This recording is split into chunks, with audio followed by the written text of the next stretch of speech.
I'm Medical Health Officer here in Regina and also the Physician Co-Lead for the COVID-19 immunization strategy for the SHA. Before we begin this afternoon, I would like to express my condolences to the families of those who have passed away from COVID since the start of this pandemic. We know that this is particularly taking a heavy toll at the moment in our province. It continues to be a sad reminder that despite the hope created by the vaccine and the first dose we administered on December the 15th, 2020, that it is still so critically important that we also take all other precautions such as good hand hygiene, mask use, physical distancing, and keeping our social gatherings as small as possible. The high number of deaths from COVID in the last couple of months is having an emotional toll, not just on the families of those who became ill due to COVID or who unfortunately died, but also on our healthcare professionals. And it's so important that we take every opportunity to thank those healthcare professionals for what they do every day trying to save lives, whether it's the frontline healthcare providers in our hospitals or whether it's those that work in the community trying to contain the spread of COVID. However, I'm here today to talk about another bright spot in our COVID fight, and this is about getting the vaccine, hopefully in the very near future, that we can provide to our kids in this province 5 to 11 years of age. So I will start with my presentation, and please keep in mind at this point in time the COVID vaccine for kids 5 to 11 is not approved by Health Canada yet, so the information available to you this afternoon is very limited still. Next slide, please.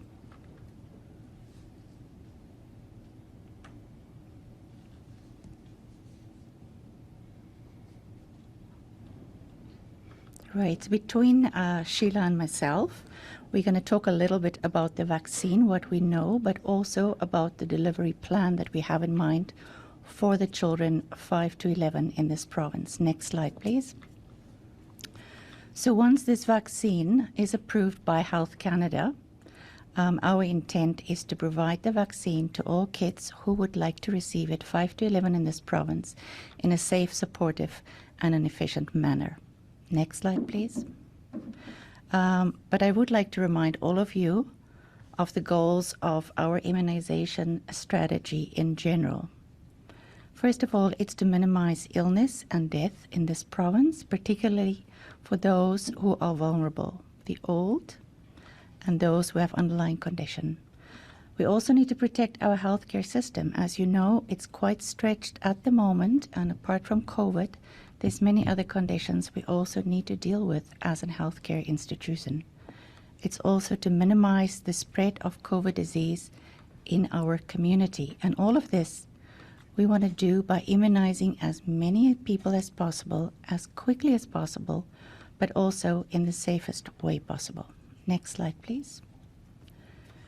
So getting specifically to our children 5 to 11, just to give you a bit of background information before we talk about the vaccine. During the month of October up to this point, about 24% of new cases were among children under the age of 12, so those who are still ineligible to receive a vaccine. And when we look at transmission, where did it occur among kids from September the 1st to October the 14th, you can see that almost half of them occurred within a household environment and about 23% in educational institutions. Next slide, please. So we have very specific goals also for our pediatric program. The first one is the direct health benefits to the population 5 to 11 years old.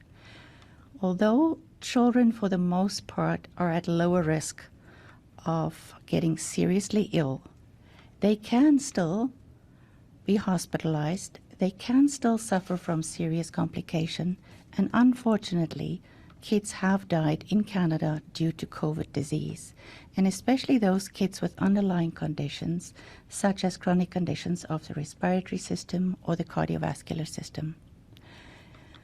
Getting kids immunized is also part of getting back to normal. It's so important for kids to be part of a social environment, in the education system, being part of extracurricular activities.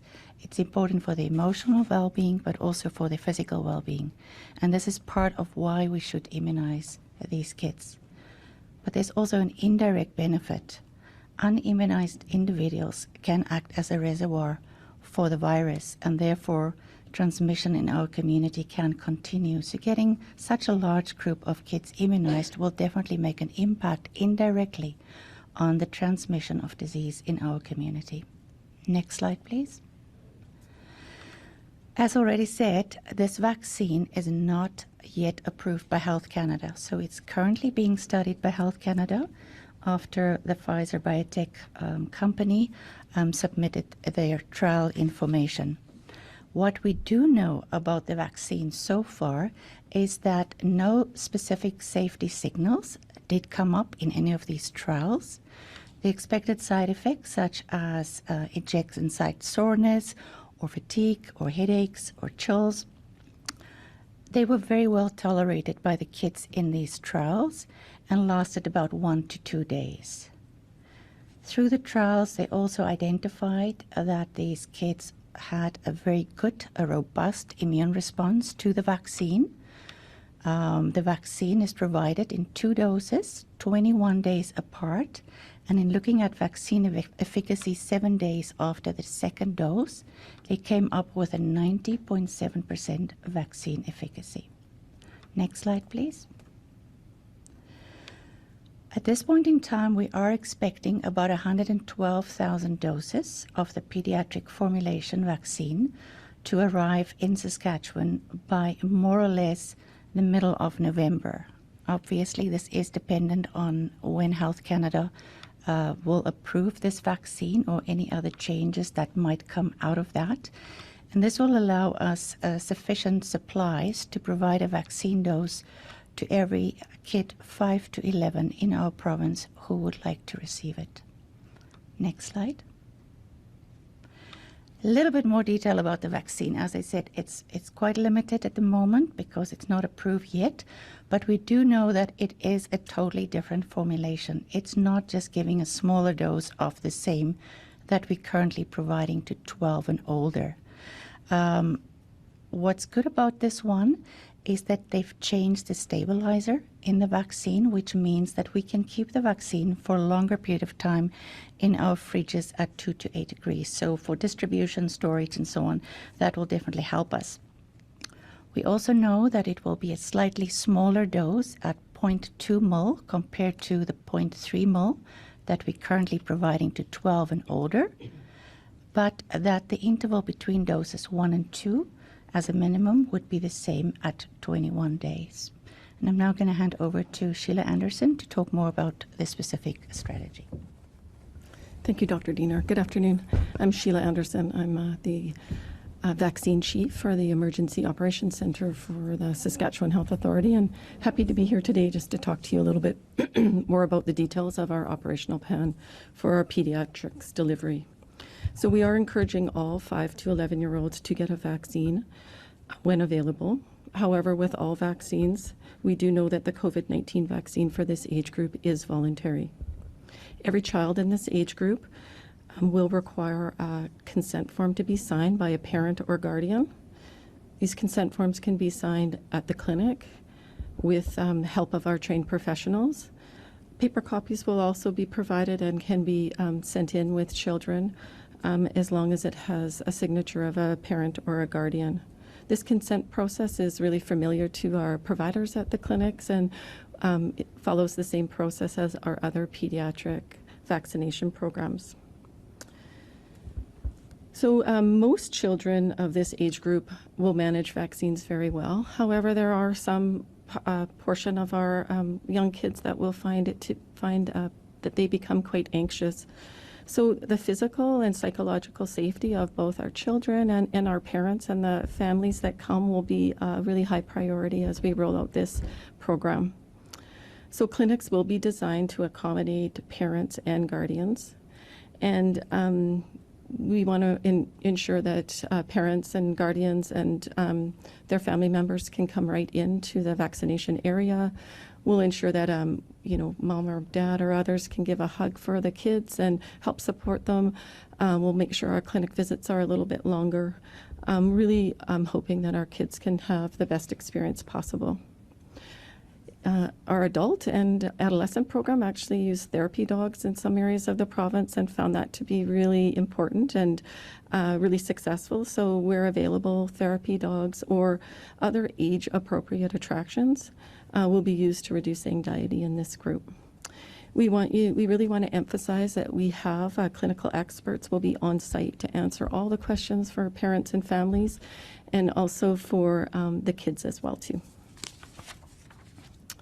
So the 5 to 11-year-old campaign will be offered where children live, learn, and play. So there will be approximately 190 clinics in more than 100 communities across the province that will be offering pediatric vaccines. These are locations that are familiar to most of the public, ones that we have already been providing our adult and adolescent vaccines at. And so that will be very convenient and a well-known place for people. We also are going to stand up some new locations specifically focused on this age group, such as libraries, in learning centers, community centers, etc. We're going to offer both appointments and walk-in based vaccine clinics. Our teams right now are currently working with our school divisions to develop plans for family clinics, either during school hours or after hours in select schools across the province. We're also, SHA is also working with our trusted partners and community agencies, local leaders, health system partners, social services, and others, just to increase uptake in this population. So we want to remind the public that pharmacists can immunize children 5 years of age or older, and many offer pediatric vaccinations, the COVID-19 pediatric vaccination. So encouraging people to check with their local pharmacy and look at the COVID-19 Saskatchewan website for details once the vaccine's available within the province. Also, parents and guardians can access their child's immunization record through My Sask Health Record. So just for parents who maybe are wanting some tips prior to immunization or bringing them down to a clinic, it's really important that parents are encouraged to talk to their children about their appointments, acknowledge that they might be afraid or that there might be some anxiety, even talk to them about possible side effects. No doubt many of our children have heard a lot about side effects in the news as well too. Encourage kids to ask questions about their appointment and the vaccine in general. You may want to have a conversation with your children about where they want to be vaccinated, whether they want to do it at their local pharmacy, in one of the clinics they may have visited with older siblings or their parents, or perhaps at their local school if that's available. Some strategies for dealing with anxiety include deep breathing and helping to remain calm in the moment. Also distracting children through conversation, watching a video, singing a song together. And our professionals that are in the clinics are really skilled at this and will be helping support parents and guardians and families to do just this. Additional resources and supports will be shared in November, and we're hoping to launch a new Kids Talk with Doc series, and also perhaps a storybook for kids on the COVID-19 vaccine. So we will be offering booked appointments, as I said. The SHA online system does not yet accept appointments for our 5 to 11-year-olds, but once we do have Health Canada approval, receive the vaccine in the province, appointment options will be communicated. So a full listing of our clinic locations and times will be available, as many know, on the Saskatchewan COVID-19 vaccine website. Residents can also call our SaskVax number. It's a toll-free line to book an appointment once the vaccine has arrived as well. So just a reminder, this is also influenza season. Both the influenza and COVID vaccines protect individuals from serious illness and hospitalization. COVID and influenza vaccine can be co-administered at one visit. This has been really convenient, and people are having that co-administration currently, and we encourage everyone to get both vaccines and get the day of their visit. Both vaccines are safe and effective in reducing disease transmission in the community. So high community vaccination rates will help protect those under 5 who shortly will be the only ones currently unable to get vaccinated. Please remember, vaccination is important in the combination with public health measures that we all know of, like masking, physical distancing, keeping our bubbles small. Thanks. This concludes our presentation. Perfect. Thank you so much to Dr. Diener and to Sheila Anderson for that update. We will now take questions. We'll begin in the room, and then we also have some media on the line for those who registered. So we'll start if we have any questions in the room. Dr. Shahab has previously said that a lot of infections among school-aged children occur in households where there are people who are not vaccinated. Does the SHA think that this offering a vaccine to children, will it change that uptake? Do you think it will have any effect at all? Well, we can always hope, right?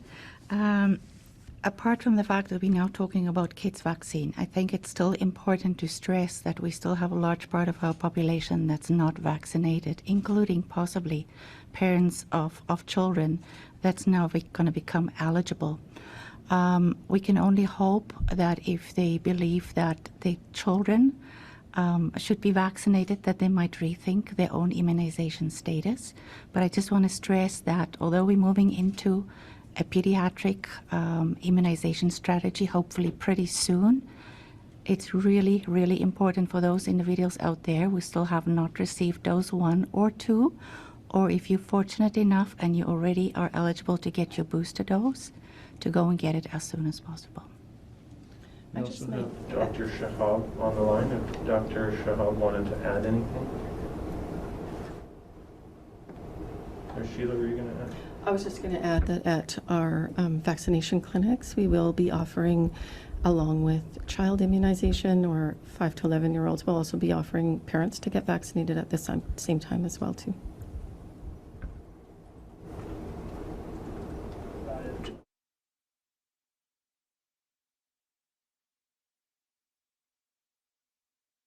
Right, that while we are all very happy that vaccines for 5 to 11-year-olds are coming, obviously first doses hopefully November, December, second doses early in the new year.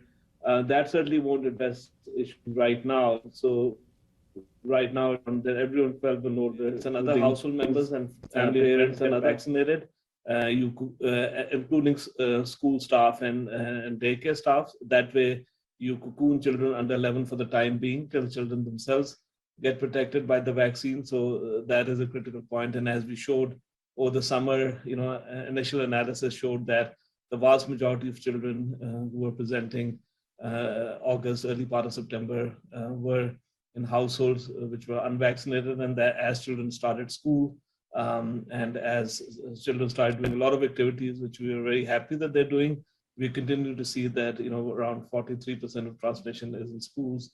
Is it 43% of transmission is in households, like Dr. Diener mentioned earlier.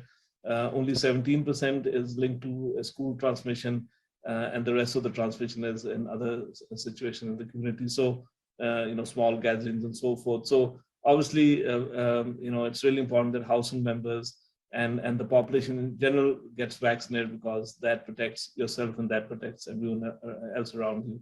Thank you. Did you have a follow-up question? Yeah, to Dr. Shahab. Can I get you to respond, and I guess your opinion on the letter that went out that was signed by many of the medical health officers urging for more recommendations? Can I get you to respond to that?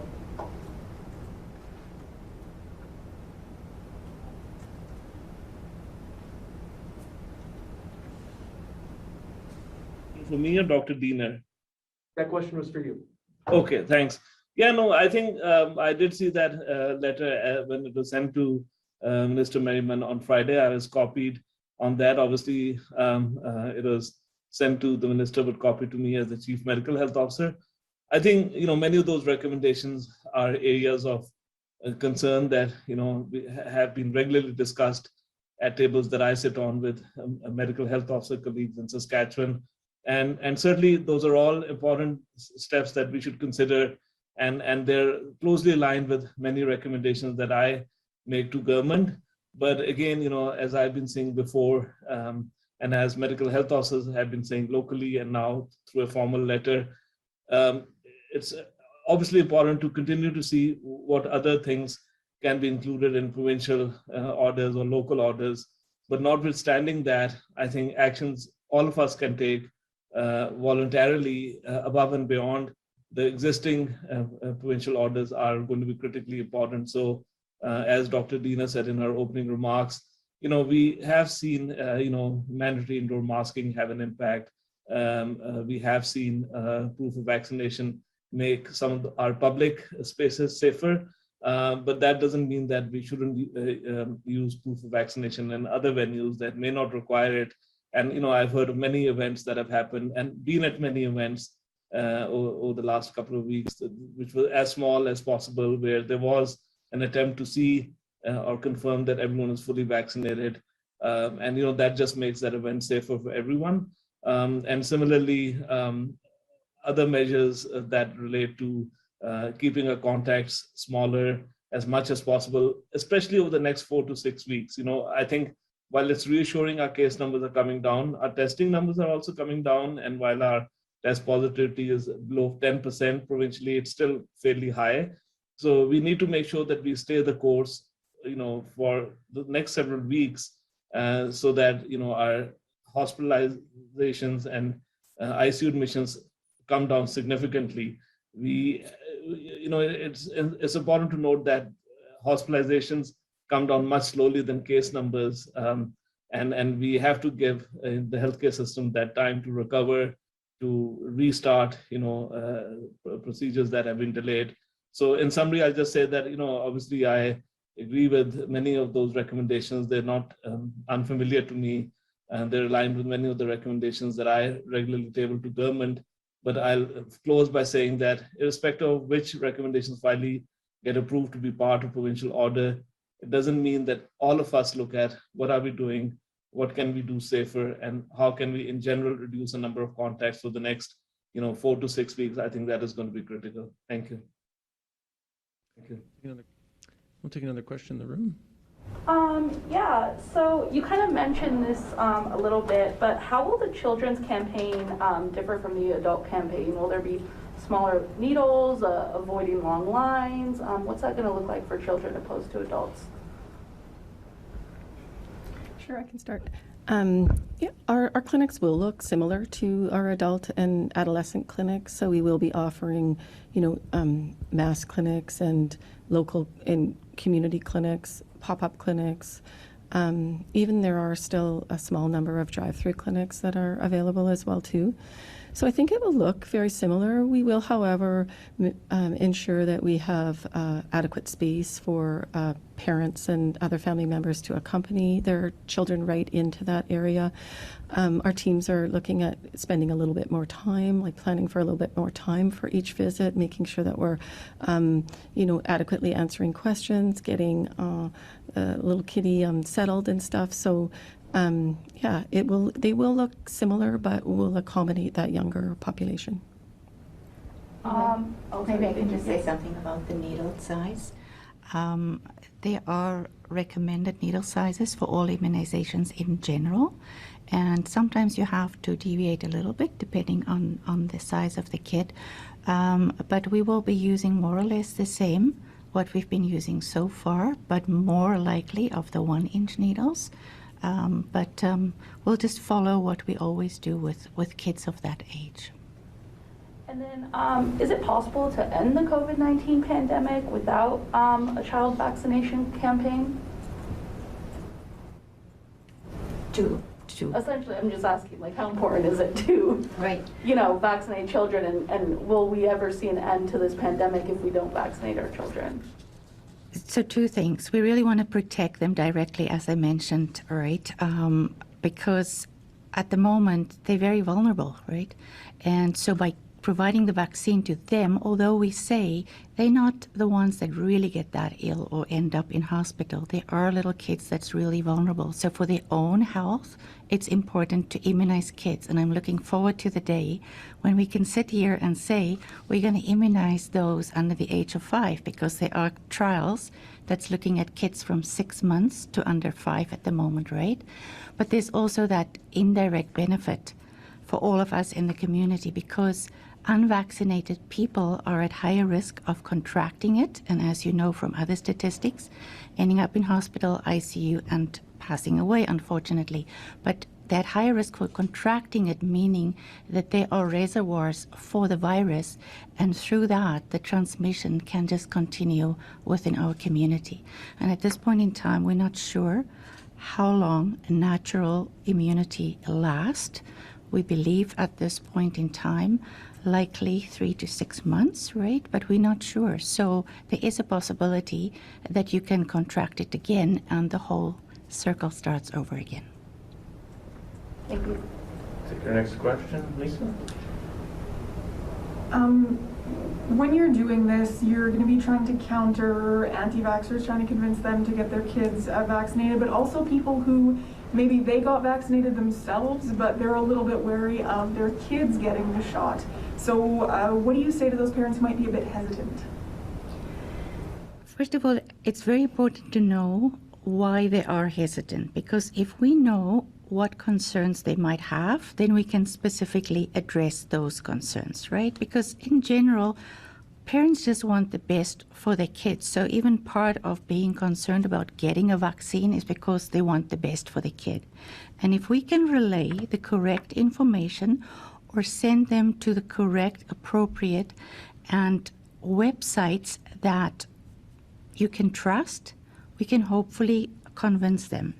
But if there's any concerns from parents, as Sheila said, there will be people at the clinics that will try and address them right on the spot there. But we would like to make parents feel comfortable, that they're happy with the information that we parted with, and feel that this is a safe vaccine and this is the right thing to do for their kids. So as much as possible, if we know what to address, we would like to get to the bottom of that and address any specific concerns, because at the end of the day, they just want the best for their kids. Follow-up question, Lisa? Dr. Diener, you signed the letter to the Premier, or pardon me, the Health Minister regarding health measures. Just wondering why it is that you signed that, kind of what led to that, what you think should be done. Right. So yes, I did sign it together with the rest of the medical health officers in this province. We have very regular meetings where we discuss what is happening in this province in terms of cases, our ICU status, deaths, our vaccination rates, which unfortunately is not as high as we would like to see it. We also discuss what public health measures have done in the past in containing this in our province. And based on all of this, we came up with a set of recommendations that we proposed back in August already that we felt can make a difference to the situation in Saskatchewan. Some of those recommendations were actually implemented in the meantime. Maybe not immediately, but did happen over time. However, there were still some outstanding recommendations that we felt can really make a huge difference to this fourth wave. As you know, our case numbers, our deaths, our ICU numbers compared to the rest of Canada is significantly high. And we felt the correct thing is to, again, write a set of recommendations that we believe is important to implement as soon as possible if we want to get this fourth wave under control and minimize disease and death in this province. So as a medical health officer group, we are looking forward to a response from Minister Merriman, who this was addressed to. Yeah, this is also something you kind of touched on in your presentation. I'm just wondering if there is to be a school immunization program implemented for this age group, would it look similar to the one that was put in for the 12 to 18 delivery? And how feasible would that be, because it is a younger group with that parental anxiety, that child anxiety? Yeah, thanks for the question. So we are working with schools, as I said, to develop a plan, engaging the school divisions right across the province currently right now, just to see what is possible. Our school clinics will look different. We would want to have that parent or legal guardian support at the clinic. So for our 12 to 17-year-olds, some of those clinics were didn't require support of a family member. This is our pediatric clinics will look different in schools. They may be during school hours. If we can have parents that can come then, we're looking for, I heard a team talk about possibly PD days where maybe some parents were off at home looking after their children and then able to come into the school for vaccinations. A lot of our schools had family clinics for the 12 to 17-year-olds where parents could come in and be vaccinated too. So we'd be looking for that, lots after hours. We also had clinics set up in communities where multiple schools fed into that particular clinic. So there's all sorts of, I guess, plans in place, or in progress, I should say. And we're really learning what went well last time and kind of improving that, and then really wanting to have that support of a parent or a guardian. Thank you. Thanks. Did you have a follow-up question? No, that's good. Great. Thank you. And now we'll take questions on the phone. Do we have any reporters on the line? We have Taz Dalawal with Global Regina. Hi there, can you guys hear me? Yeah, go ahead, Taz. Yep. Just wondering if mid-November is the expected date for approval from Health Canada for this vaccine for kids. Dr. Diener? It's very difficult to say at this point in time. We hope that would be the latest for approval, because the expectation is that maybe by mid-November we can already receive the vaccine in the province. I believe Health Canada likely had a rolling submission, because that's what they had for the adult vaccines, which means that the company didn't keep the whole stack of trial documents till the end and then submit it all at once. They actually submit it as they get the information back. So that gives Health Canada the opportunity to review the information as it comes in, and then hopefully the approval in the end will happen a little bit faster. You have a follow-up question, Taz? Yep. As a follow-up question, when it comes to kids receiving their vaccine, is it going to be staggered, or anyone from 5 to 11 can get it when they just book their appointment? Yeah, thanks for the question. So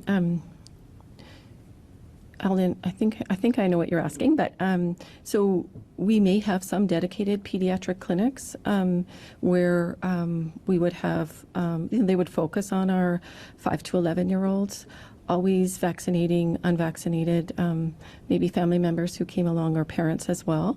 But we will, the teams are just in the process of kind of designing what the pediatric flow would be like. In some of our larger sites, we will have, an opportunity for 12 and over to be vaccinated, and then we'll look for a pediatric kind of, clinic flow as well too. So looking for some more information from our teams, or waiting for some more information from our teams to kind of better understand exactly what the clinic design will look like. Maybe I can just add to that, because we're expecting Star Phoenix. Phil Tank with the Star Phoenix. Sorry, just hold on 1 second. We're going to let Dr. Diener finish her response.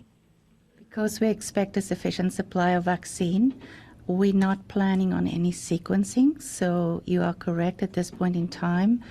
5 to 11 will be able to receive it, let's say, all at the same time. Obviously, if there is a concern about supply, it will go back to the clinical expert committee, who will then look at sequencing if that is necessary. And now we'll go to Phil Tank.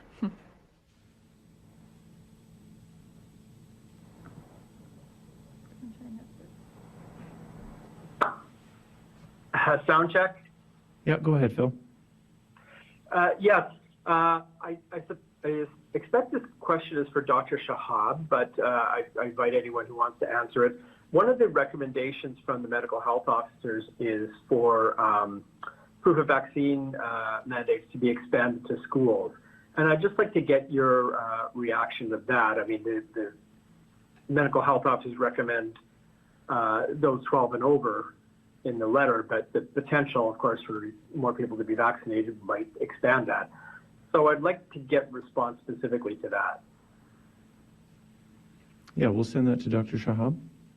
So, two things in Saskatchewan. One is that so far in Saskatchewan, vaccinations have been voluntary for all persons, but we also know that we have been, leaders in childhood vaccination programs, and colleagues who are sitting in front of the camera, in front of me, Dr. Diener, Sheila Anderson, and colleagues throughout the province, including our Indigenous service colleagues, have made sure that vaccine uptake in Saskatchewan, no matter what the age in children, preschool, school, high school, is, we have some of the highest uptake rates in Canada for other vaccine preventable diseases.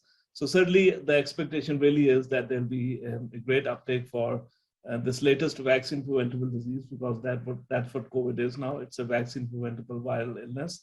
But obviously, when there's a pandemic, you have to look at other measures, and certainly those have been used in a specific way during this pandemic. For example, many workplaces, including workplaces of healthcare colleagues sitting with us, as well as my workplace, now require a declaration of proof of vaccination or regular testing. So that's something that's very specific to this pandemic, and it was essential to keep our case numbers low, to have health system capacity, for example, to continue to care for COVID and non-COVID patients, and to reduce transmission to those more vulnerable, for example, patients who may be immune suppressed even if they're vaccinated. Similarly, many school boards and other employers are looking at for staff, vaccine or test policies. So I think there's a lot of activity happening in those areas. My initial response would be that if our school case numbers are manageable, we really want this to be a voluntary vaccine uptake initially for children. We already have seen for the 12 to 17-year-olds that they have outpaced in their uptake, especially in the last 4 to 6 weeks, they're older Saskatchewanians. So 12 to 17 vaccine uptake is higher first dose and likely second dose than young adults 18 to 39. So I think we need to encourage a high uptake, but there can be situations where either you are vaccinated or you test negative, or you have to be excluded during an outbreak situation. We use that for other vaccine preventable diseases all the time. And I'll maybe stop here and ask Dr. Diener to maybe give her views on this as well. So thank you for that. It's an important point, but I'll be useful to hear Dr. Diener's views on this as well. Right. As I mentioned, part of the goals of getting the kids immunized is also to make sure that they get back into their social circles, their extracurricular activities, stay in school. We know how disruptive it is for kids to not be able to be in school or not to take part in some sports activities or dance activities. And while you have unvaccinated individual in a group setting, as I mentioned, you basically have a reservoir of potential viruses that can keep spreading in that area. So getting kids who get together on a daily basis in a class, that's quite tough, I think, to keep them apart, especially the little ones, right? keep their masks on. If we can get kids immunized and make sure that we decrease that transmission within those environments, then there's a bigger success in making sure that our kids can stay in school. They don't have to go online.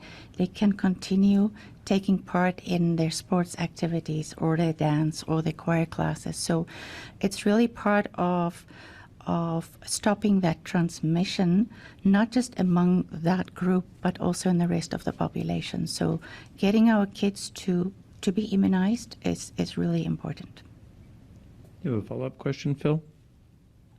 Are you prepared for the, I think it's fair to say, well, at least I've read a bit, that there's parents who may believe strongly in the vaccine and got it willingly themselves that are less reluctant to give it to their children. Are you prepared for that in this rollout? And also, are there any thresholds you might set in this part of the rollout for removal of restrictions, as was the case in the previous, in the adult rollout? Dr. Diener, do you want to talk about potential pushback from parents, and then we can get Dr. Shahab to address the second question? Right. So in terms of pushback, and I want to reiterate again, for the most part, if I understand your question correctly, parents might have accepted it for themselves, but maybe they're not so eager for their kids. And once again, I want to reiterate that I believe that parents just want the best for their kids, right? No parent will say, I will take it and I'm not going to get it for my kid. They just need a little bit of correct information, so that they can make that decision. They need to have the information that can convince them that this is the right thing to do for not only protecting their kid, but maybe the rest of their family that might be vulnerable and the rest of the community. So I truly believe a parent that might think that way just needs a bit more of a nudge from our side, because they have specific questions or concerns that we should be able to address and get that little one immunized. And Phil, can you repeat the second part of your question for Dr. Shahab? Sure. I mean, the initial vaccine rollout had thresholds for reopening or removal of restrictions attached to it. And, because of the number of cases we've seen in children under 12, do you think there should be any threshold set for the removal of restrictions with this part of the vaccine rollout? Thanks again. Excellent question. And apologies if I give a bit of a longer answer to this, but I think that's a really important comment. So beginning of summer, with experience with the original strain and the Alpha variant, I think the initial threshold for reopening was 70%. And that was actually commonly accepted by modeling colleagues and by many provinces and the federal government as 70-75% one dose, you start reopening, and then 70 to 75% second dose. However, the Delta variant is more highly transmissible. So most provinces have increased their level of threshold at which they feel comfortable that vaccine provides one layer of protection, not the only layer, but one layer of protection. And from my side, of course, that has been really critical in terms of really seeing with relief that our uptake has. While it was initially, we were leading the country in May, June, in first dose, second doses. We started lagging significantly in July and August. Then now in September, October, I think we are playing catch up with other provinces. I think 85% first dose, 77% second dose. But we have to do better. I think while many provinces have set 85% as a base target, there's no reason why we can't go higher.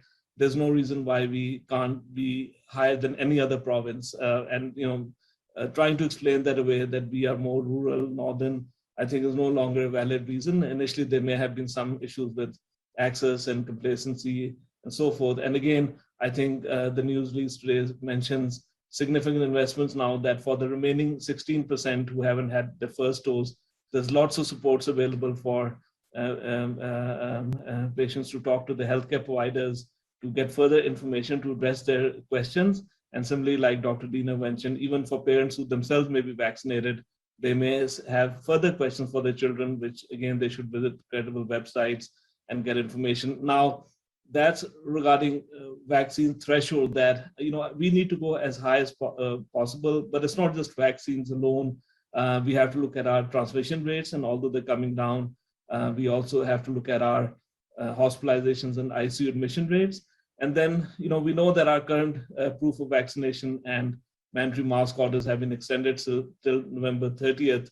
But we also know that some provinces recently have announced their medium to long-term plans. For example, that, in a Canadian winter, even if your transmission rates are low, when people are indoors, it's probably good to have mask use through the rest of the winter so that you have a safe and more reliable reopening again in spring. And similarly, proof of vaccination allows us to do so many things which previously, with our case numbers, we could not have contemplated having larger gatherings at all. But proof of vaccination allows us to have safer gatherings in a way that minimizes the risk of transmission. So again, I think we probably need to stay the course for the next little while. The last thing we need to do is we get complacent because our numbers are coming down, and we then don't see that decline in ICU admissions and hospitalizations, or we see a bit of a decline and then see another surge later this year or early in the new year, because I think we need to stay the course. And I'll again summarize, we need to go as high as we can. I don't want to set a target like 85% 2 doses. I've said 99%. It sounds unbelievable, but why should it be? There are small geographic areas and urban centers in other parts of Canada that have reached 95%, 98% uptake. There are universities in Saskatchewan who've reached, I think, 98%, of workplaces who have reached that close to that 96, 97% uptake. And why should the general population be any different? But then the other things I mentioned are critical as well to minimize risk of transmission, especially during the winter months. Thank you. And we'll take our next question on the line. We have Allison Bamford with CTV Regina. Hey, can you hear me? Can you hear me? Yes, we can. Okay. So the last time, this is in regards to the letter from the medical health officers. The last time doctors wrote to the health minister, it took 3 weeks for the province to implement the mask mandate and proof of vaccination requirements. And now the premier has since said those should have probably been introduced 2 weeks sooner. So this question is for Dr. Shahab. Do you think if we don't act on these calls now, in 2 weeks or a little later on, we will be at another point of regret?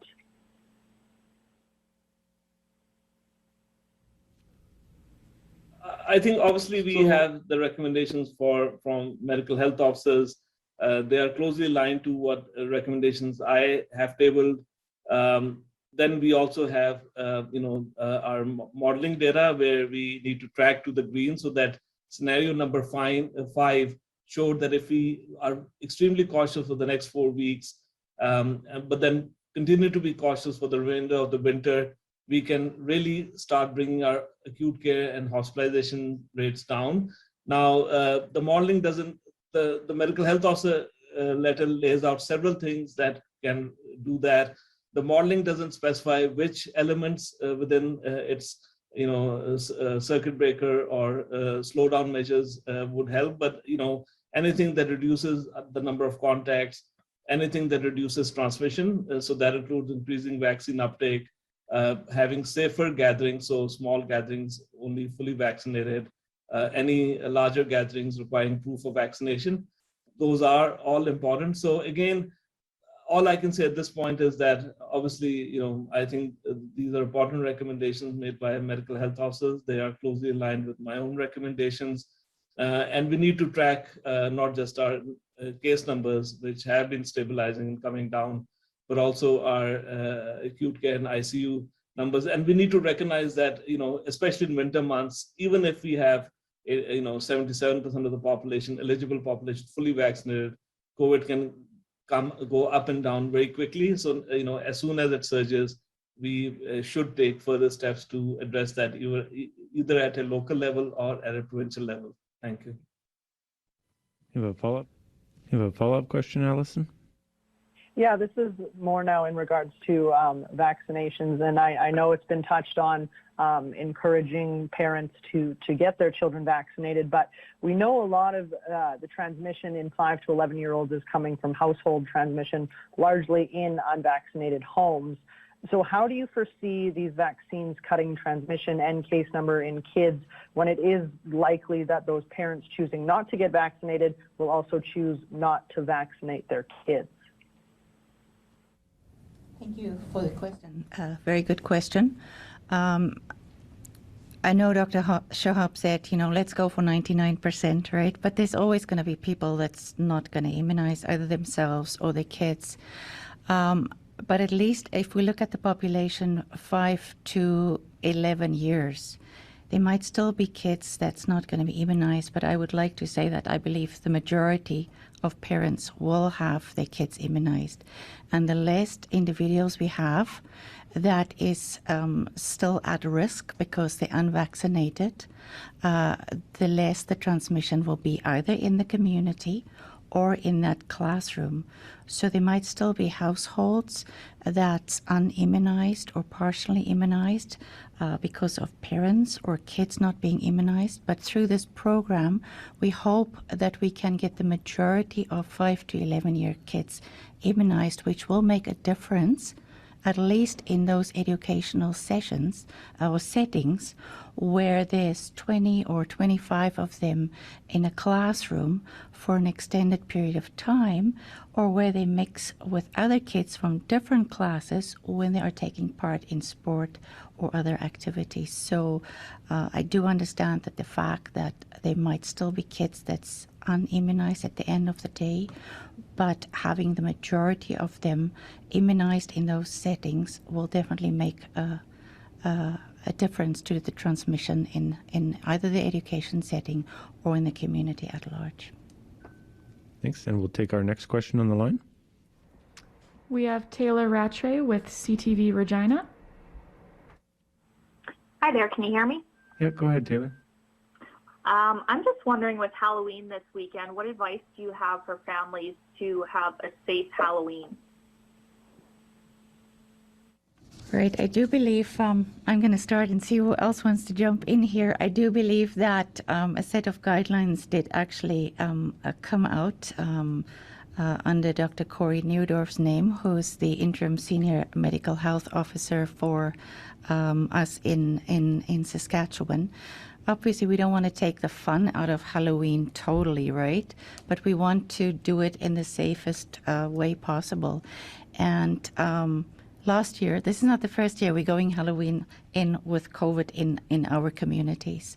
So just in terms of the kids, recommendations will be that kids don't go in groups with other kids that doesn't belong to the household, for example, that if there's a lot of kids coming up to a door, that they wait and give each other enough space to actually get to the door to collect the treats.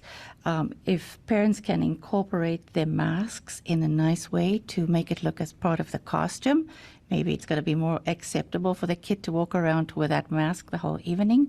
For those of us that's going to be handing out the treats, it would be nice if we can just get, say, for example, more store-bought goodies, put it in a little Ziploc bag beforehand, and hand it out, maybe with the tongue, with your own mask on, to do it in the safest way possible. But we don't want to take the fun out of it totally, right?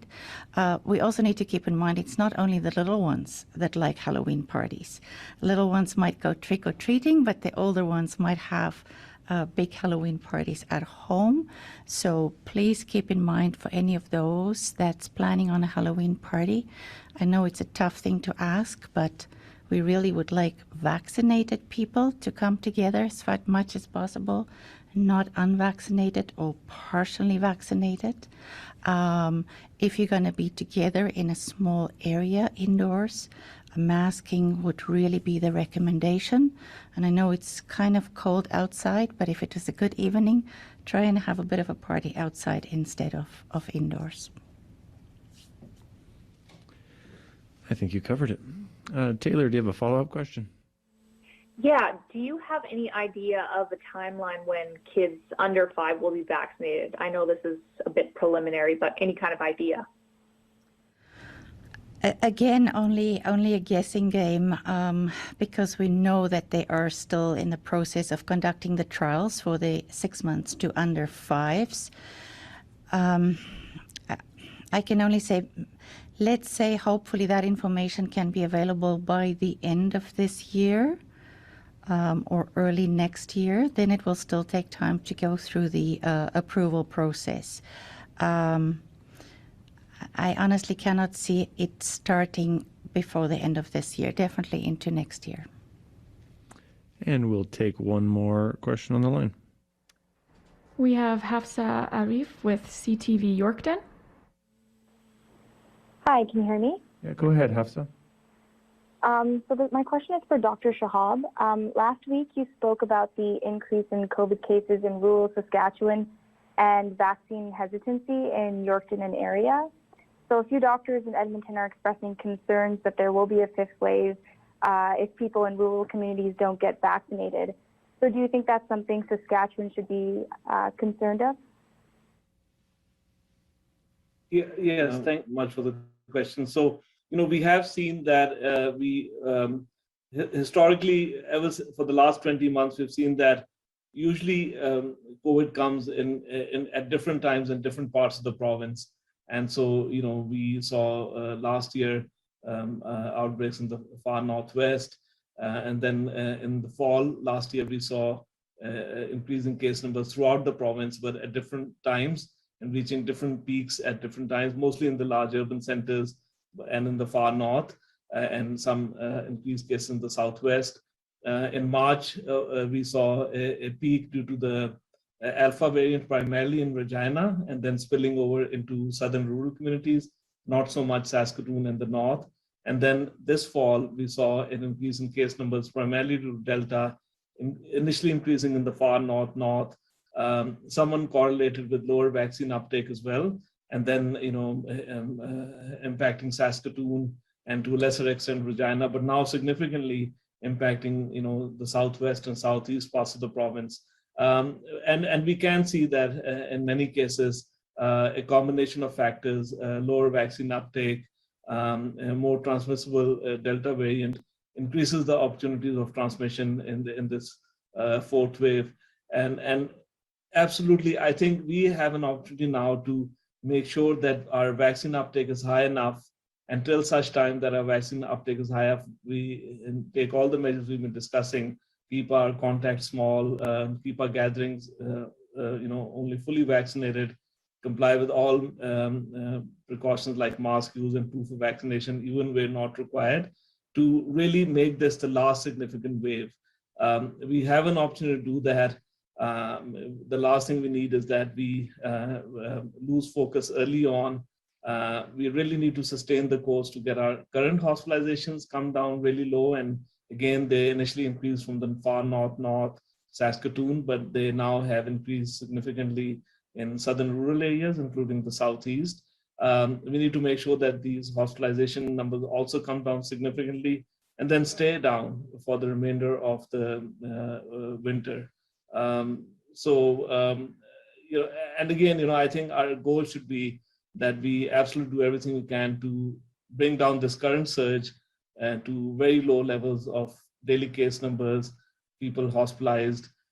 We continue to increase our vaccine uptake to as high as we can aspire to, and then we closely monitor any increase locally or provincially and address that quickly to prevent either the continuation of this 4th wave or a 5th wave. Thank you. 5th wave. Thank you. And did you have a follow-up question, Hafsa? Well, you might not know this off the top of your head, but what are the vaccination numbers like in rural Saskatchewan, particularly the Central East? That information on the website, and I can try to. So if we go to the government website on the Saskatchewan dashboard, you can click on a link that has vaccination numbers by geography. And so if I click on that and open that, I can see that, for example, for the Central East, 12 to 17, first dose 75, second dose 63. So again, as you move down the list, I think what we see throughout is that uptake in 60 and older is good. Even in rural areas, it's above 80%. It really needs to improve in everyone 12 to 59 in each age group. And we have to remember that averaging the entire population is not helpful, because while it's great that persons 60 and older have a higher vaccine uptake, a lot of the transmission happens in young adults who are more socially active. And recently we've seen that a third of our cases have actually been in school-age children, because they're not fully protected or protected at all, 5 to 11-year-olds by vaccines. So I think high vaccine uptake in each age group is important. And while we have seen a lower uptake throughout in northern and rural communities, it is coming up. We've seen 12 to 17 uptake increase, but still room for improvement there. But I think there's been increase in even 18 to 49-year-old age group. But I think again, it's too slow, and it really needs to pick up. We really need to reach a high first dose, second dose over the next 4 to 6 months, so that vaccines provide a really critical layer of protection. But so do mask use in indoor places and all the other measures that are in place. Thank you. Thank you. Thanks for that response, Dr. Shahab. And Hafsa, we can just follow up with you and send you that link. Thank you all for taking the time to join us here in the Legislative Building in Regina. Thank you to Dr. Diener and to Sheila Anderson for your time today and for the update. That concludes today's availability.